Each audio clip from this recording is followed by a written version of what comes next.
Cloves syndrome awareness day 2025కు సంబంధించి cloves syndrome awareness డేని celebrate చేయడం జరుగుతుంది. ఈ క్లోవ్స్కి సంబంధించినటువంటి సిండ్రోమ్స్, ఇతరత్ర సిండ్రోమ్స్ ఉంటాయి. సో వాటికి సంబంధించి ప్రజలలో అవేర్నెస్ క్రియేట్ చేయడం కోసం అని చెప్పేసి ఈ డేని సెలబ్రేట్ చేయడం జరుగుతుంది.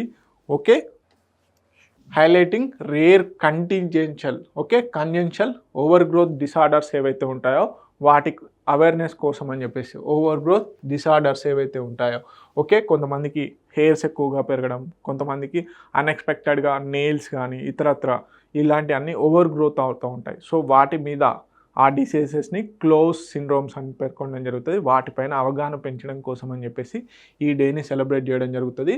సో క్లోవ్స్ యొక్క అబ్రివేషన్ సిండ్రోమ్స్ ఏంటి అనేది చూసుకున్నట్లయితే, సి అంటే మనకి కంజెన్షియల్ లింఫోమాటస్ ఓవర్ గ్రోత్, ఎల్ అంటే వాస్కులార్ మాల్ఫార్మేషన్, ఓ అంటే ఓవర్ గ్రోత్ ఇంక్లూడ్ ఎబో, వి అంటే ఎపిడెర్మల్ లెవి స్కిన్ అనామలీస్ అంటే బేసిక్గా పుట్టుమచ్చలు అంటారు కదా అవి.